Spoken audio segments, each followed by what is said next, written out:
திரைக்குறள் நேயர்களுக்கு வணக்கம். நான் உங்க ஸ்வேதா. இன்னைக்கு நம்மளோட ஸ்பெஷல் கெஸ்டா யார் இருக்காங்கன்னு பாத்தீங்கன்னா முல்லை கோதண்டம். வணக்கம் சார். வணக்கம். வணக்கம். எப்படி இருக்கீங்க? திரைக்குறள் நேயர்களுக்கு அனைவருக்கும் எங்கள் இருவர் சார்பாக அன்பு கலந்த வணக்கம். நான் கோதண்டன். நான் முல்லை. எல்லாம் எப்படி இருக்கீங்க? கண்டிப்பா நல்லா இருப்பீங்கிற நம்பிக்கையோட இருக்கு. அவங்க கேட்ட கேள்விக்கு உங்ககிட்டயே பதில் சொல்லிட்டு நல்லா இருக்கும். ரெண்டு பேரும் சிறப்பா இருக்கும், மகிழ்ச்சியா இருக்கும், சந்தோஷமா இருக்கும், ஆனந்தமா இருக்கும், அற்புதமா இருக்கும். இங்கிலீஷ்ல சொல்லிடுறேன், ஹாப்பியா இருக்கும். அடுத்து அவ்வளவுதான், ஒரே வார்த்தை. ரைட். சரி, ஓகே. இப்போ வந்து நம்ம ஸ்டார்டிங் நியூஸ்ல இருந்து போயிடலாம். நீங்க ரெண்டு பேரும் வந்து இந்த கருப்பு படத்துல வந்து நடிச்சிருக்கீங்க அப்படின்ற மாதிரி நியூஸ் வந்துச்சு. ஸோ அதோட எக்ஸ்பீரியன்ஸ் எப்படி இருந்தது உங்களுக்கு? ஃபர்ஸ்ட் ஸ்டார்ட் பண்ணுவார். என்னை விட 10 வயசு பெரியவர் இவரு. கேட்டாங்களா? இப்போ கேட்டாங்களா? விளக்கமா சொல்லாமான்னு கேட்டேன். இதெல்லாம் விளக்கவே தேவையில்ல. கருப்பு படத்தை விளக்க சொன்னாங்க. I am very sorry about that matter. Please don't mistake me. நீங்க பேசலாம் கோதண்டன். கருப்பு பத்தி நீ சொல்லு. கருப்பு திரைப்படம் வந்து எங்களுக்கு ஏன் ஸ்பெஷல் அப்படின்னா, நிறைய படங்கள் நடிக்கிறோம். படங்கள் வெளியாகாமையே நிறைய படங்களுக்கு பெரிய நடிகர்களுடைய படம் வந்து கண்டிப்பாக ரிலீஸ் ஆகிடும். ஸோ அதில் ஒரு சீன் நடித்தாலும் கூட அது எல்லாருமே நடிகர்களுக்கு எல்லாருக்குமே ப்ளஸ் என்னென்னா ரிலீஸ் ஆகிடும் அப்படின்றது. அந்த வகையில் எங்களுக்கு வந்து ஆர்ஜே பாலாஜி சாருடைய டைரக்ஷனில் இந்த படத்தில் நாங்கள் நடிச்சிருக்கோம். அவருக்கு நன்றி சொல்ல கடமைப்பட்டிருக்கோம். சூர்யா சார் படத்தில் நடிக்கிறதுக்கு ஒரு பெரிய வாய்ப்பு சூர்யா சார் அனுமதி இருந்திருக்கும். ஏன்னா ஒரு கேரக்டர் பண்ணுறோன்னா சும்மா கும்பலானா கூட நம்மளுக்கு தெரிஞ்சிருக்காது. ஸோ அவர் நாலேஜுக்கும் போயிருக்கோம், அவருக்கும் நன்றி சொல்ல கடமைப்பட்டிருக்கோம். அந்த கன்சர்ன் தயாரிப்புக்கும் நன்றி சொல்லுவோம். இந்த படம் பண்ணும்போது எங்களுக்கு பின் குறிப்பு ஒன்று என்ன சொல்லிடுறேன். அடுத்து சூர்யா சார் படம் வேற ஒன்று போயிட்டு அதில் நடிச்சிட்டு இருக்காப்ல. படம் பேர் தெரியல, பட் மலையாள டைரக்டர். இன்னொரு படம் ப்ராஜெக்ட் இப்போ ப்ரெசென்ட்ல போயிட்டு இருக்காது. இந்த படத்தில் நடிக்கும்போது எங்களுக்கு என்ன பெரிய சந்தோஷம் அப்படின்னா, ஆர்ஜே பாலாஜி சாருடைய டைரக்ஷனில் இவர் நடிக்கிறாருன்னும் போது ஒரு பெரிய எதிர்பார்ப்பு இருக்கும் படங்கள். ஏன்னா இந்த காம்பினேஷன் வந்து ரொம்ப பெரிய காம்பினேஷன். அந்த எதிர்பார்ப்பு எங்களுக்கும் இருக்குது. எப்படின்னா, இவ்வளோ பெரிய ஒரு காம்பினேஷனில் வர படத்தில் நம்ம நடிச்சிருக்கோன்றது ரொம்ப ரொம்ப ஹாப்பியாக ஃபீல் பண்ணுறோம். ஆனால் ரிலீஸ் மட்டும் டேட்டு தள்ளி போயிருந்துட்டு என்னடா இப்போ வருது அப்போ வருது எப்போ வரும் அப்படின்ற மாதிரி ஒரு ஃபீல் இருந்தது. இப்போ டேட்டை அறிவிச்சிட்டாங்க. அதனால் ரொம்ப ஹாப்பியாக ஃபீல் பண்ணுறோம். ஏன்னா சூர்யா சாருடைய படம் பார்க்கறதே நமக்கு ஒரு பெரிய மகிழ்ச்சி. அந்த படத்தில் நம்ம நடிக்கிறோன்றது எவ்வளோ ஹாப்பியாக இருக்கும். அவர் படம் ரிலீஸ் ஆனாவே பார்க்கணுன்றதே ஒரு சந்தோஷமான விஷயம். அதில் நம்ம நடிக்கிறோன்னும் போது மிகப்பெரிய சந்தோஷமான விஷயம். ரொம்ப சந்தோஷமா ஹாப்பியா வரல பாருங்க. உணர்ச்சி அது அதேதான் எங்களுக்கும், ரெண்டு பேருக்குமே அதேதான். பட் ஆனால் இந்த படத்தை பொறுத்த வரைக்கும் ரெண்டு பேருக்குமே வெவ்வேறு கேரக்டர் சம்பந்தம். அந்த படத்துல ஒரே சீன்ல வர மாட்டோம், ஒரே ஷாட்ல வர மாட்டோம். ஆமா, அது அந்த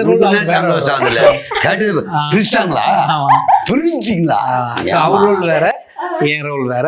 அந்த படத்தில் நல்லபடியாக வந்தது. நிறைய ஆர்டிஸ்ட்டுங்க இருக்காங்க, நமக்கு பிடிச்சமான ஆர்டிஸ்ட்டுங்க. அதில் ஏராளம் கருப்பில் ஆர்ஜே பாலாஜி சார் அவ்வளோ பேர் போட்டு யூஸ் பண்ணியிருக்காரு. கேரக்டர் ஒவ்வொரு சின்ன கேரக்டர் தான் கூட அதுக்கெல்லாம் ஒரு நல்ல ஆர்டிஸ்டாக செலெக்ஷன் பண்ணியிருக்காரு. ஸோ ஆர்ஜே பாலாஜி சாருக்கு இந்த நேரத்தில் தேங்க்ஸ். சூர்யா சார் ப்ரொடக்ஷன் தான் மெயின் திங். வந்து அதான் இவர் சொல்கிற மாதிரி என்னென்னா, அந்த படத்தில் எல்லாமே ஆர்டிஸ்ட்னும் போது அது ஒரு பெரிய சாதனை. அது அந்த படம் பண்ணது மிகப்பெரிய சாதனை. படம் பண்ணுறதே ஏன்னா எல்லார் கால் ஷீட்டை வாங்கிறது முடியாது. இப்போ நான் எங்க 25-26 கேட்குறாங்க, இவரை கேட்டால் இவர் இருக்க மாட்டார். ஒரு 2 பேர் காம்போவே கிடைக்காதுன்னும் போது அதில் ஃப்ரேமில் பார்க்குற எல்லாமே நடிகர்கள் தான். ஒரு ஃப்ரேமில் பார்க்குறவங்க இவங்க நடிகர் அப்படின்னு நீங்கள் சொல்லுவீங்க. யாரோ இவர் எங்கேயோ அப்படின்னு கூட. அப்படியாப்பட்ட ஆர்டிஸ்ட்லாம் ஒருங்கிணைஞ்சு மோஸ்ட்லி எல்லா சீன்லையும் எல்லாருமே இருப்போம். அந்த மாதிரி செஞ்சது மிகப்பெரிய சாதனை. அந்த சாதனை படைச்சிட்டாருன்னு தான் நான் சொல்லுவேன். இந்த படத்துல வந்து என்னோட கேரக்டர் சூர்யா சார் காம்பினேஷன் இல்லை, திரிஷா மேடம் தான். திரிஷா மேடம் காம்பினேஷன்ல தான் கோர்ட்டில் நட்டி சார் இருப்பார். இந்த பக்கம் மன்சூர் அலிகான் சார், இன்னும் ஒரு 13 ஆர்டிஸ்ட், பெரிய ஆர்டிஸ்ட் எல்லாமே இருப்பாங்க. அந்த இடத்துல தான் நான் ஒரு பொய் சாட்சி சொல்ற கேரக்டராக போயிருப்பேன். ஆமாம்மா.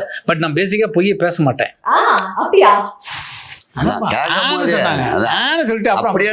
இறக்கிட்டாங்கல்ல,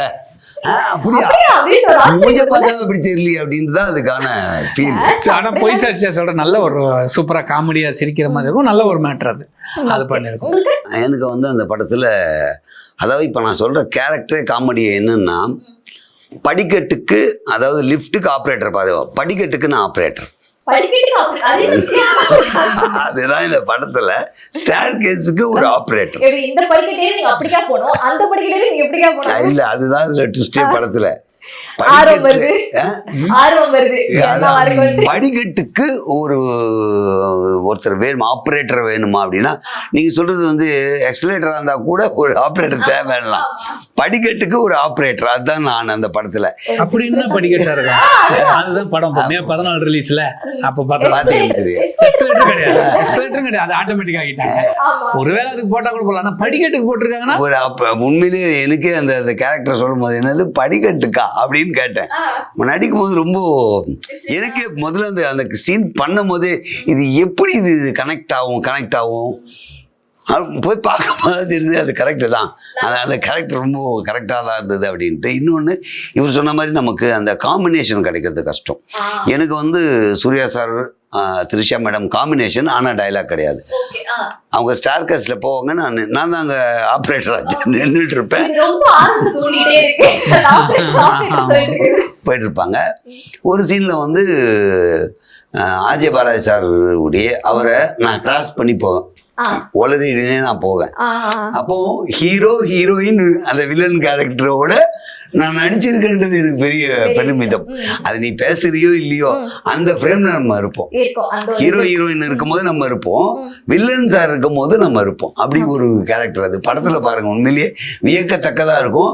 இன்னொரு பெரிய விஷயம் என்னன்னா, நீங்க டவுட்டா பாக்குறீங்க போது அவ்வளவு வேகத்தக்கதான் அது அப்படி என்ன பார்க்கும்போது தெரியுது.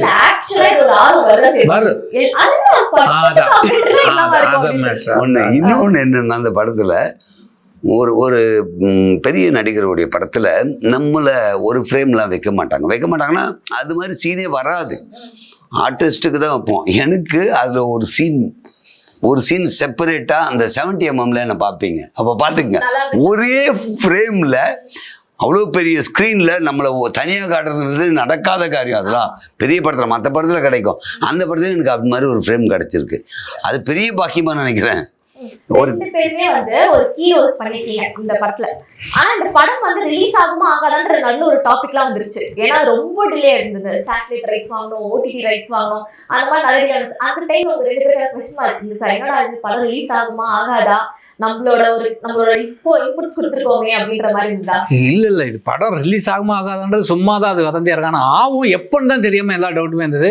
அதை பணம் போட்டு நம்ம அந்த ப்ரொடக்ஷன் கம்பெனி சூர்யா சார் கம்பெனிக்கும் சரி, டைரக்ஷன் பண்ண ஆர்ஜே பாலாஜி சாரும் சரி, நடிச்ச ஆர்டிஸ்ட் முத கொண்டு எப்போ வரும் உங்களை மாதிரி தான் நாங்களும் எதிர்பார்த்து அவங்க கிட்டலாம் பேசிக்கிட்டு இருப்போம்.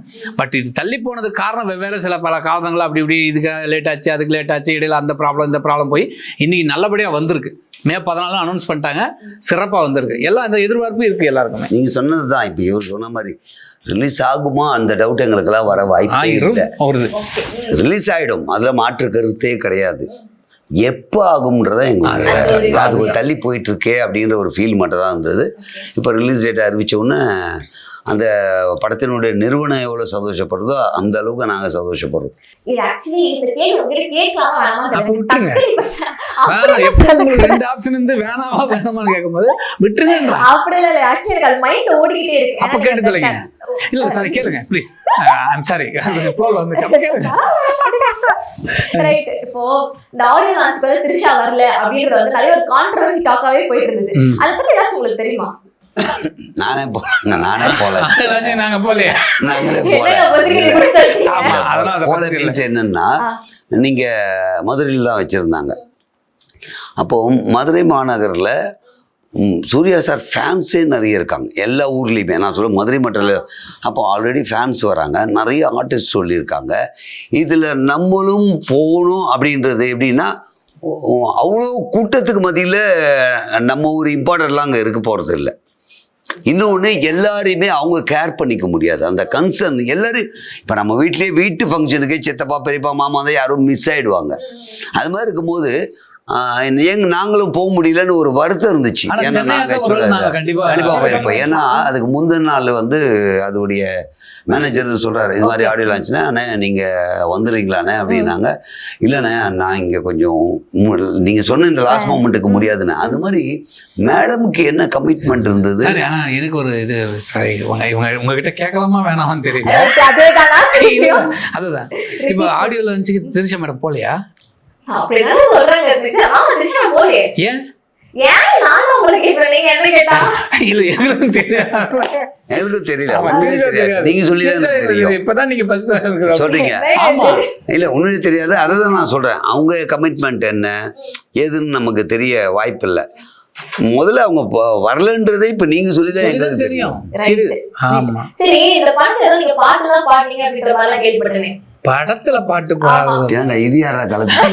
ஏமா ஏமா படத்துல எல்லாம் பாட்டு பாடல. பொதுவா எங்க போனாலும் எங்களை வந்து பாட சொல்லுவாங்க. எங்களே இல்லடா ஒண்ணு. என்ன பாட சொல்லுவாங்க. அப்படியே இப்போ ஏதாவது சொல்றீங்களா, ஏதாவது பாடுனீங்கன்னா கொஞ்சம் நல்லா இருக்கும். ரெண்டுக்கு மேல பாடாதேன்றாங்க. 2 லைன் போதுமா? ஏமா ரெண்டு நல்லா line பாடின ஒரு வந்து பாட்டு ஃபுல்லா கேட்க மாட்டியா? தாராளமா கேட்கலாம். இது 2 லைன் பாடுங்கன்றீங்க. அவமானப்படுத்துறீங்களாமா கூப்பிட்டு வச்சு? அச்சச்சோ, அப்படிலாம் இல்ல. அசிங்கப்படுத்துறீமா?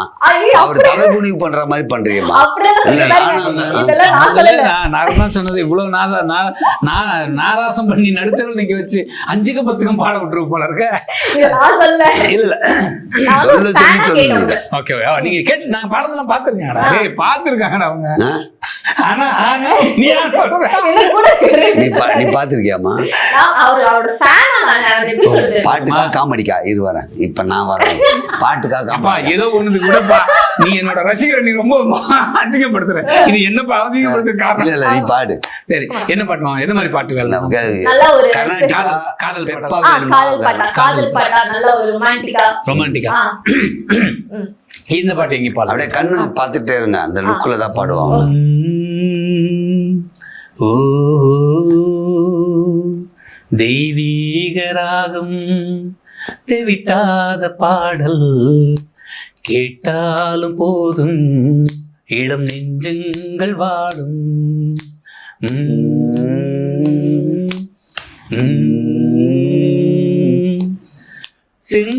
செந்தாழம் பூவை கொண்டு சிங்காரம் பண்ணிக்கொண்டு செந்தூர பொட்டும் வைத்து சேலாடும் கரையில் நின்றேன்.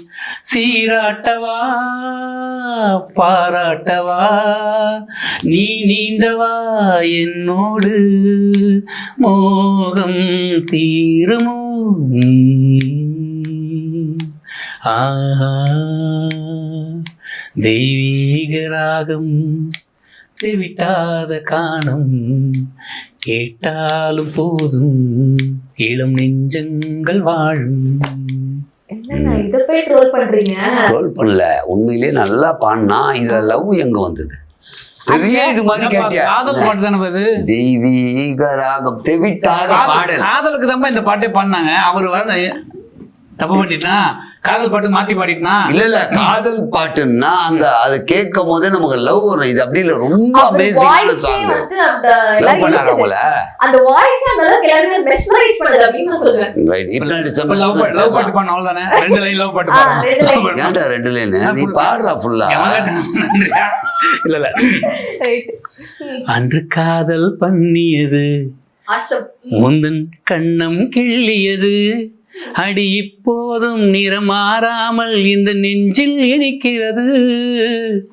அன்று பட்டு சேலைகளும் நகை நட்டும் பாத்திரமும் உன்னை கேட்டேனே சண்டை போட்டேனே என் கண்ணில் தெரிகிறது. ஜாதி மல்லிப்பூவே தங்க வெண்ணிலாவே ஆசை தீரவே பேசலாம் முதல் நாள் இரவு. மீனம்மா அதிகாலையிலும் அந்தி மாலையிலும் உந்தன் ஞாபகமே அம்மம்மா. ஓகே